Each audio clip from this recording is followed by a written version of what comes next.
Peraí só um minutinho que ele demora um pouco mais para começar a gravação aqui no Teams. Começou já. Show de bola! Legal, boa tarde, bom dia. Não sei que horário vai ser ouvido esse podcast, né?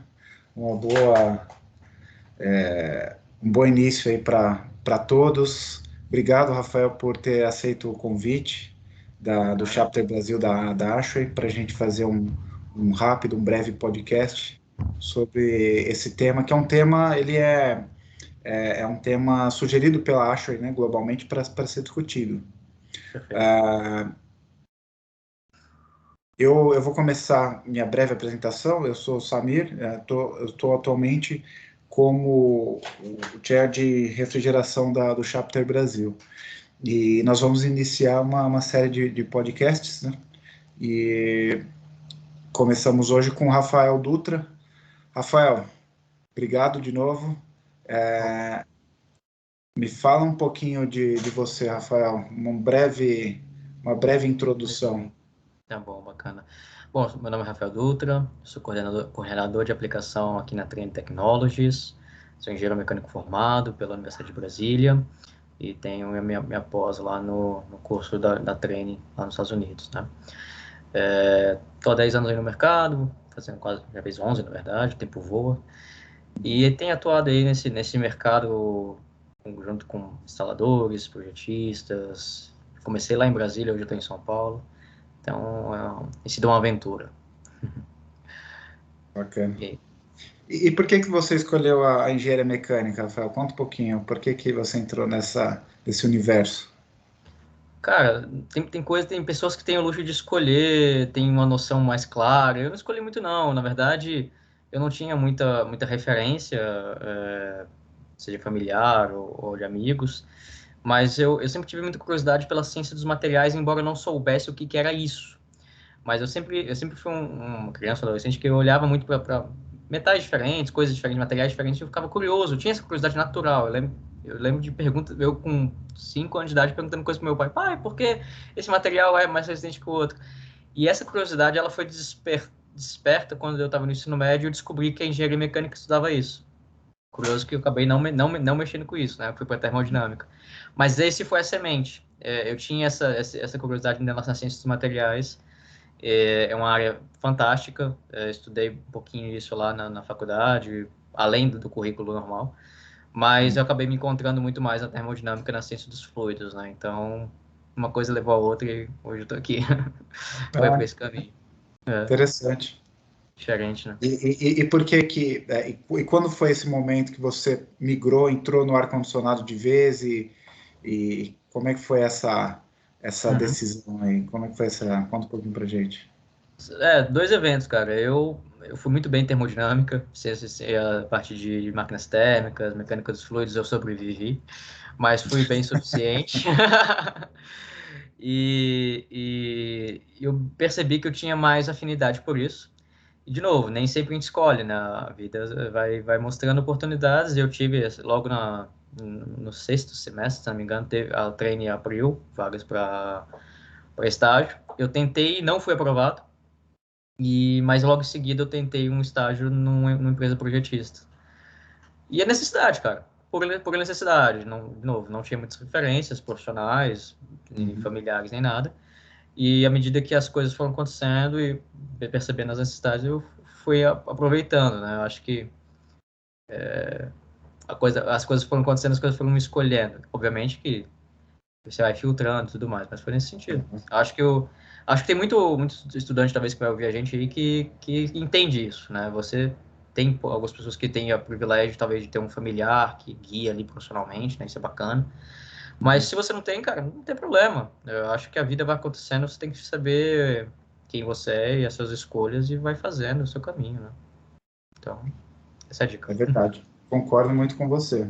A gente tem que Uhum. ser flexível para poder aproveitar as oportunidades que a vida coloca na nossa frente, né? Às vezes a gente tem um plano, mas ele não pode ser rígido, né? Tem que ter uma Uhum. certa flexibilidade para poder enxergar essas oportunidades, né?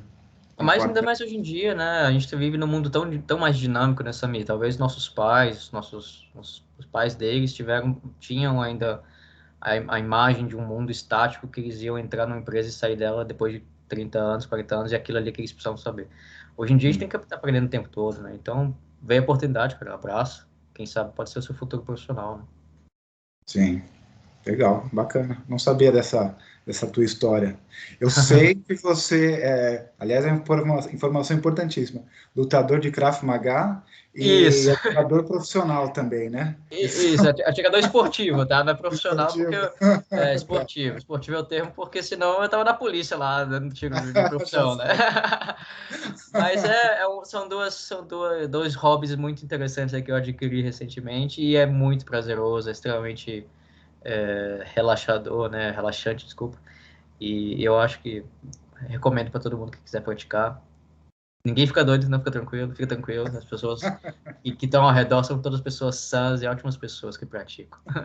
Eu imagino que quem pratica isso ele consegue liberar bastante estresse, tanto em uma quanto em outro hobby, né? Tanto Sim, com atirando quanto certeza, com batendo nos certeza. outros. Mas você apanha também, mas essa é a sacada. Você bate o tanto que você apanha, e aí É, você fica humilde, você fica calmo, você percebe que é assim, a gente bate e apanha todo dia na vida. verdade. E essa questão de ter um hobby é muito importante para olhando para a vida como um todo e para a vida profissional também, né? Porque Claro. é importante ter uma válvula de escape, de estresse, um momento de desligar, né? Pelo menos Sim, essa é a minha sim. opinião. Não sei qual que é a tua opinião sobre isso. Pô, com certeza, cara. Eu acho que existem momentos na vida. Acho que quando a gente começa, tudo que a gente precisa, talvez seja até recomendável que a gente faça, é dedicar o máximo para você crescer e avançar, né? Não dá tempo ali, nem dinheiro, às vezes, para você nutrir um hobby. Talvez um hobby mais simples. Mas eu acho que a gente tem que ter, e é ali que a gente cria amigos também, né? É ali que você vai expandindo os seus laços de contatos, além do mundo, dessa bolha que a gente vive, que é o ar-condicionado, a refrigeração. Então é super saudável, além do psicológico, né? Com certeza. Sim, verdade. E voltando, você comentou da Trainer, hoje, já há algum tempo você vem como coordenador de aplicação. O que mais te agrada nessa função de coordenador de aplicação? O que mais te agrada ao exercer essa função? Cara, é o aprendizado constante. São os desafios que me trazem todo dia. Porque assim, o pessoal fala, Rafael, para você eu não vou ligar para fazer perguntas simples, porque a pergunta simples eu sei ou tá no catálogo. E é verdade. Então, assim, tem tanto desafio bacana que eu encontro no dia a dia.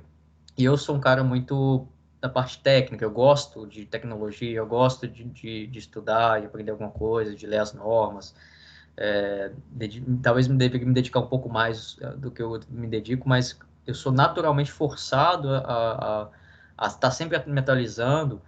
E eu acho que isso é uma das coisas que mais me atrai, né? De entender como as coisas de fato funcionam. Ou seja, que nem eu falei, desde criança eu tenho essas curiosidades mais da mecânica, então entender como é que um processo psicométrico, como é que um processo de, cara, de transferência de calor, como que a gente trabalha, sei lá, de fusão, distribuição de água, tecnologia dentro de um equipamento em si, eu acho que isso sempre me motivou. Eu sou motivado por essa questão de conhecimento, assim. Então, e de passar esse conhecimento, de saber que eu tenho. A gente vê muita bobagem sendo falada no mercado o tempo todo, seja por má fé ou não, e poder esclarecer, poder compartilhar informação de qualidade relevante é uma coisa que me atina, assim, sabe? Eu acho bacana. Então, sei lá, a resposta ficou longa, mas eu acho Não, que é tá isso. ótimo. Eu acho que essa é meu desejo, assim, que me atiça, né? Por isso que eu gosto de fazer o que eu faço. Bacana, tá ótimo. Esse nosso podcast ele vai ser ouvido por profissionais de diversos níveis no segmento, né? Mas também Uhum, muitos estudantes. bacana. E depois mais de 10 anos aí de carreira no ar-condicionado, qual que é uma dica que você daria para os estudantes que estão nos ouvindo agora? Não, bacana. Cara, começa logo, né? Eu tive experiências no início da minha formação. Eu fui privilegiado de conseguir fazer um estágio ainda na faculdade. Eu recomendo que todo mundo faça isso, se for possível, obviamente, né? Dentro da sua realidade e tudo mais. Mas não deixe para depois. Eu tive situações em que eu acompanhei pessoas que saíram da faculdade e não tiveram experiências profissionais, principalmente se você faz universidades públicas, que são muito voltadas para o mundo acadêmico. E se você não está interessado no mundo acadêmico, seu negócio não é fazer um mestrado ou doutorado e virar professor, seu negócio é ir para o mercado, ter contato com o mercado, logo, sabe, assim, se procura fazer o máximo possível nem que seja um estágio que não pague tão bem ou que não pague, mas que você possa ter contato com pessoas, entender como é que a dinâmica de um mercado funciona, entender como, porque isso é só na experiência, você vai entendendo como que quem são as empresas, o que elas fazem, como que elas se relacionam, como é que uma obra acontece, né, como é que um projeto avança, da onde que eles vêm, para onde que eles vão. Acho que é importante ter esse contato imediato com o mercado, eu acho fundamental. Participa da Ashray, acho que é meio óbvio, mas eu não conhecia a Ashray quando eu estava na faculdade. Fui conhecer as normatizações, mas eu não sabia que existia um chapter que podia participar. E acho que na minha época, lá 2010, também o chapter nem estava tão presente assim como hoje. Tem um student branch em cada estado, né, cara? Então essa é uma baita oportunidade.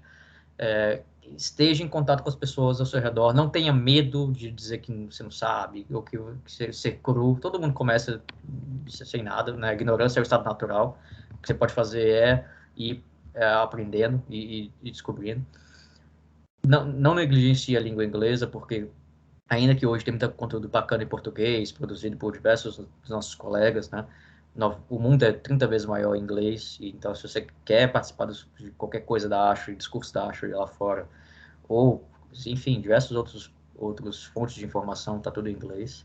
Então, comece por aí, estabeleça contatos frequentemente, né? Vai fazendo amigos, descubra como que o mundo funciona, estude o tempo todo, aprenda o tempo todo. Até hoje, não, como eu falei, eu sou motivado por isso e vejo que isso é uma necessidade. Aprender é uma necessidade constante. E tanto porque você não vai aprender tudo de uma vez, vai levar muito tempo para você adquirir conhecimento, como as coisas vão se atualizando. Então, talvez a metodologia de cálculo de carga térmica não se revolucionou tanto assim, mas as soluções que permitem você otimizá-la, para os resultados que você vai ter no projeto, estão em constante evolução. A tecnologia que são aplicadas nas obras são outras. Então, é isso. Eu acho que é um pouco de cada coisa, né? Desses três pilares. Aprender muito rápido o tempo todo, ter muitos contatos, vai conhecer bastante gente, né? E não negligenciar o inglês, que é fundamental. Legal, bacana. E vamos entrar no nosso tema, né? Sim. A, a introdução foi muito boa, acho que já deu uma visão geral. Uhum. E o tema que a gente propôs foi psicometria. E você poderia falar um pouquinho para gente, brevemente para a gente, Rafael, o que é psicometria? O que é isso? É algum tratamento psicológico? Como é que funciona? O que é a psicometria? Isso é o estágio mais avançado da doideira, né? Se o seu psicólogo e o psiquiatra não resolveram, você vai pro psicométrico. Não, brincadeira, não tem nada a ver com. Embora ele puxa nessa parte da palavra, né, e lembra muito, a psicometria é o estudo do ar úmido, né, e suas propriedades, é a física do ar, dessa mistura do ar e vapor da água, né? Sabe que o ar, quando a gente menciona essa substância, ela não é uma substância pura, né? Ela, na verdade, é uma mistura. Você não vai ter uma molécula, um átomo de ar lá, não. Você tem sempre o ar atmosférico, o ar que a gente trabalha, ele é uma mistura de gases, nitrogênio, oxigênio e vários outros. E por que nos interessa essa mistura desse ar genérico, com várias substâncias, e a água?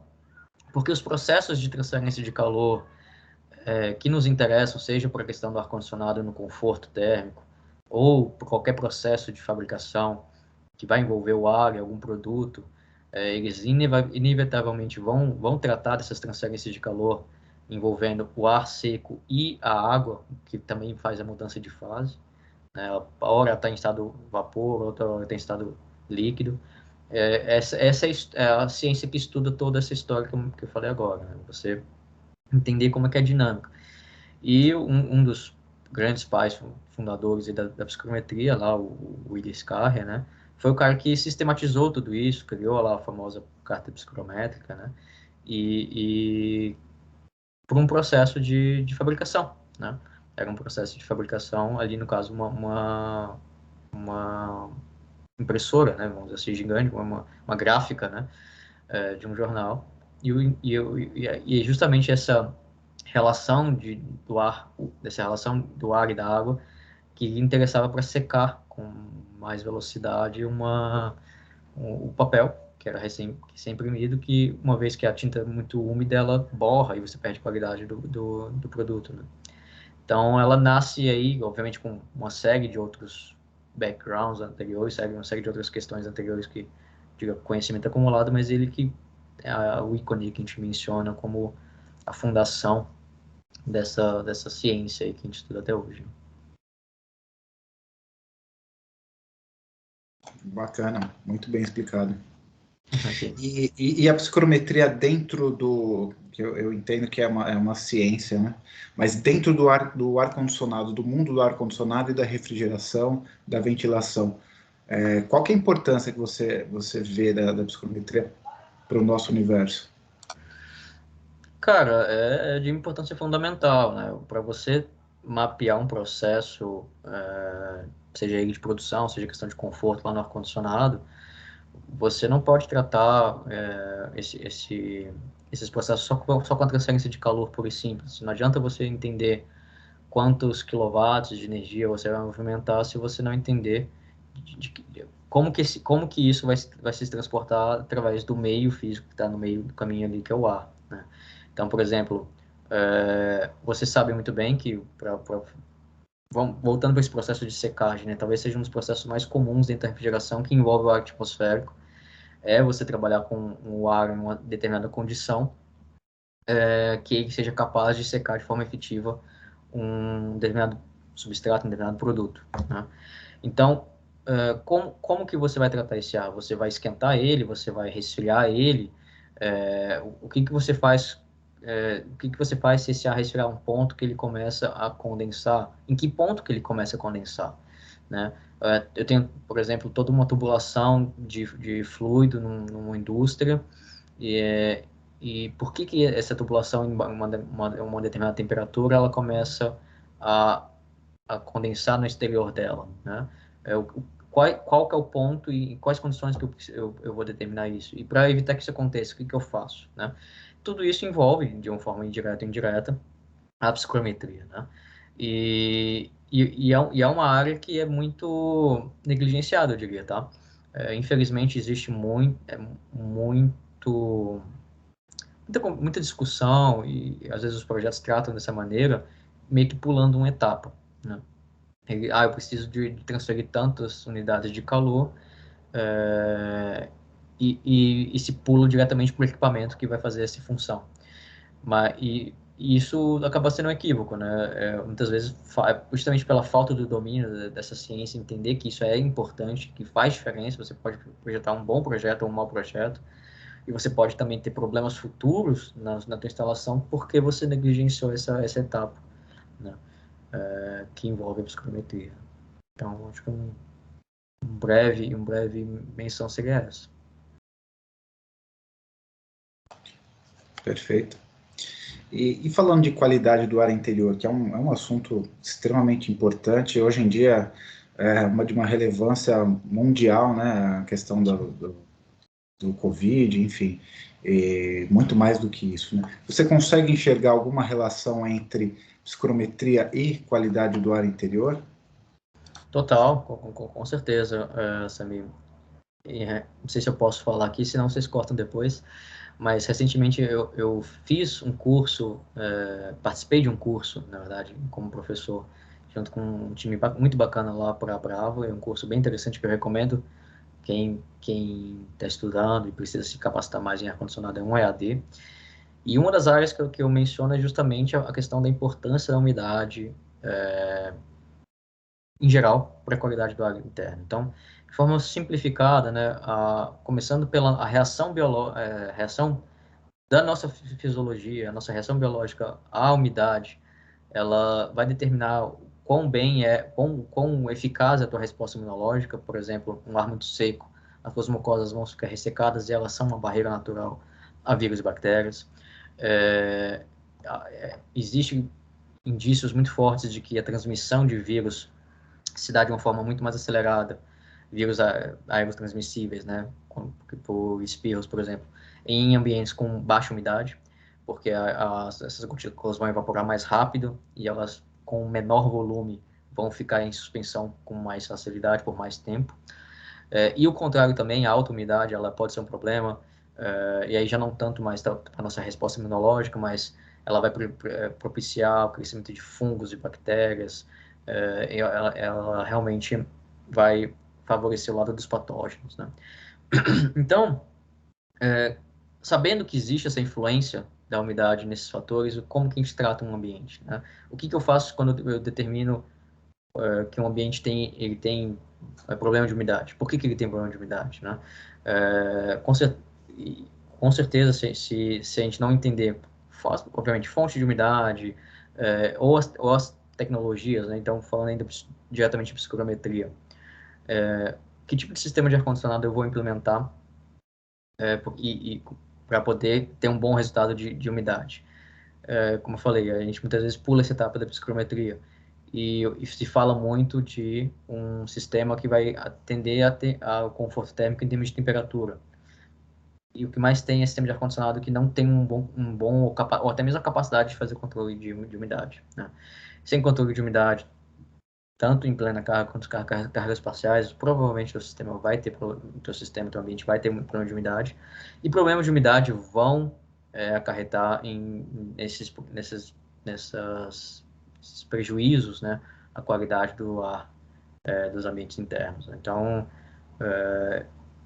esse é um dos fatores, né? Então, se você tem, por exemplo, ambientes mais críticos, vamos falar aqui de um ambiente hospitalar, um ambiente de cirurgia, onde as necessidades de temperatura e umidade são mais exigentes. O que eu faço para chegar nesse ponto? Aqui não adianta eu saber que o meu equipamento ele tem uma capacidade de X quilowatts de refrigeração. Eu preciso saber, eu preciso entender o que é ponto de orvalho, eu preciso entender se esse equipamento ele é capaz de fazer o meu ar chegar nesse ponto de orvalho, né? Então, só uma breve explicação. Ponto de orvalho é basicamente a temperatura onde o ar começa a condensar, né? Então, eu preciso saber como que o meu equipamento vai chegar a um determinado ponto de orvalho, uma determinada condição de umidade, para que na mistura eu tenha um ambiente adequado para aquela aplicação. Então, vai para além do conforto, vai para além desses lugares, dessas questões de ambientes mais críticos, né, na qualidade do ar. Até em processos em geral, a gente fala de qualidade do ar, a gente está acostumado a falar para a ocupação humana, né? Mas um processo vai exigir uma determinada qualidade de ar, né? Uma determinada condição de ar. E como que a gente faz para atingir ele com os meus processos de refrigeração? Sem entender quais são as propriedades desse ar, quais são as equações que regem tudo isso, qual é a metodologia para eu sair de uma carga térmica para uma condição de operação, que esse elo do meio é a psicometria, né? Bacana, perfeito. E um outro assunto também que é de extrema relevância, a gente vê frequentemente, é a questão da sustentabilidade. Você consegue enxergar uma relação também entre psicometria e sustentabilidade, ou a falta de estudo de psicometria, o que ela impacta em algum prejuízo no quesito sustentabilidade? Com certeza, Samir. Por exemplo, uma das formas mais comuns de se fazer controle de umidade, ela envolve o resfriamento ou sobre-resfriamento do ar, que vai ser no equipamento, e depois um reaquecimento para fazer ali, para desumidificar o suficiente esse ar, mas não sobre resfriar o ambiente interno. Ou seja, a própria ASHRAE 90.1 fala que a gente não deve usar uma fonte de energia nova para fazer esse reaquecimento, porque na prática o que você está fazendo? Você está resfriando e aquecendo de novo, então você está desperdiçando energia que você gastou para resfriar ou para aquecer, né? E desperdício de energia é onde a gente tem que atacar com total vigor na questão da sustentabilidade, porque em geral os desperdícios eles podem ser mitigados, né? Você tornar um sistema mais eficiente com novas tecnologias é um desafio, mas trabalhar com corte de desperdícios talvez seja uma das formas mais bacanas, né? Então, Existem alternativas? Existem alternativas. A gente pode fazer um controle de umidade bacana, envolvendo outras formas que não são necessariamente essa que eu citei, mas para isso eu preciso entender, eu preciso ser capaz de abrir, de montar numa carta psicométrica o meu ciclo de resfriamento, tanto nas mais diversas condições de operação daquele sistema. E aqui eu estou falando de forma mais genérica, tentando englobar o ar-condicionado, conforto e a parte de processos, né? Mas a gente tem diversas alternativas tecnológicas que nos permitem ser mais eficientes, ser mais sustentáveis, mas para isso eu preciso ter um entendimento claro de como que o processo funciona. E sem falar os erros, né? Quando a gente não monta o sistema pensando numa psicometria adequada, no ciclo certinho, sabendo quais são as temperaturas que eu preciso insuflar esse ar, né? Quais as condições de mistura e tudo mais. Sem fazer esse ciclo certinho, eu vou implementar um equipamento lá de qualquer jeito, esse equipamento talvez não opere no melhor ponto de operação, talvez não fosse o mais adequado, é possível que eu possa estar superdimensionando o meu equipamento, enfim, eu acho que tem tanto o lado de evitar erros, quanto o lado de evitar desperdícios, que eu acho que é o começo de uma conversa para a qual a psicometria pode contribuir para a sustentabilidade, né? E por aí vai. A gente pode ainda tornar sistemas mais eficientes de outras maneiras, né? Ah, muito bom o teu exemplo, gostei bastante. Agora, falando um pouco de refrigeração, aplicações focadas em refrigeração, como que você vê, qual a relevância da psicometria na refrigeração? Bacana. Como eu mencionei mais cedo também, boa parte das aplicações que eu vejo de refrigeração, falando da psicometria, necessariamente a gente vai estar tendo algum processo que eu tenho que ter o ar no meio do caminho, né? Não é uma troca de fluidos entre água, um óleo, algum coisa do tipo, eu vou precisar realmente do ar. Boa parte desses processos são ou processos de secagem, né? E isso é muito comum, eu precisar fazer secar um produto qualquer, seja um alimento, seja, enfim, alguma coisa, algum substrato, alguma matéria ali que eu preciso fazer a secagem depois,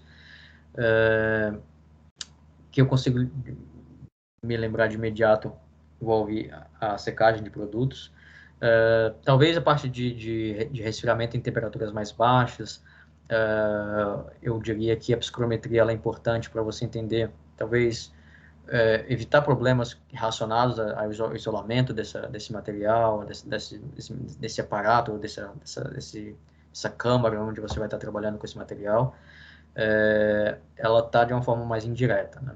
Então, eu vou me ater a esses dois exemplos. Então, com a parte de secagem de produtos, né? Qual que é a condição do meu ar que vai me permitir uma secagem mais acelerada, né? Eu preciso saber, obviamente, muito bem do meu produto, se eu estou secando um fungo, estou secando, sei lá, uma balinha, estou secando algum tipo de um macarrão, alguma coisa assim. Qual que é o tempo de secagem que eu preciso ter?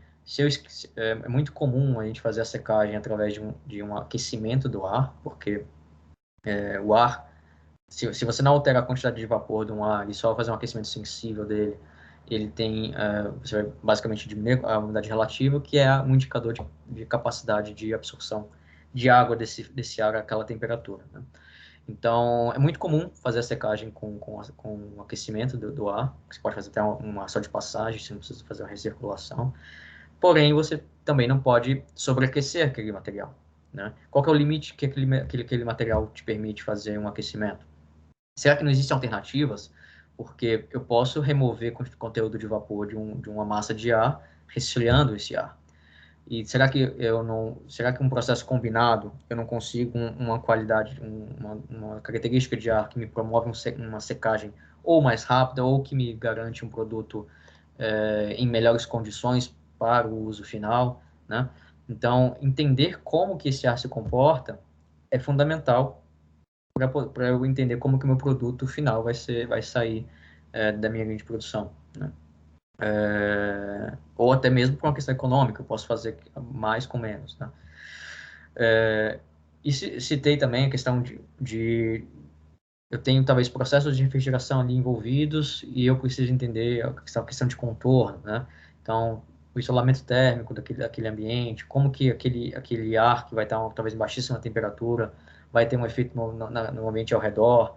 Eu quero evitar condensação indesejada. Eu preciso ter esse entendimento claro, preciso compreender psicometria e saber quais são os seus possíveis impactos ali daquele meu processo naquele ambiente, né?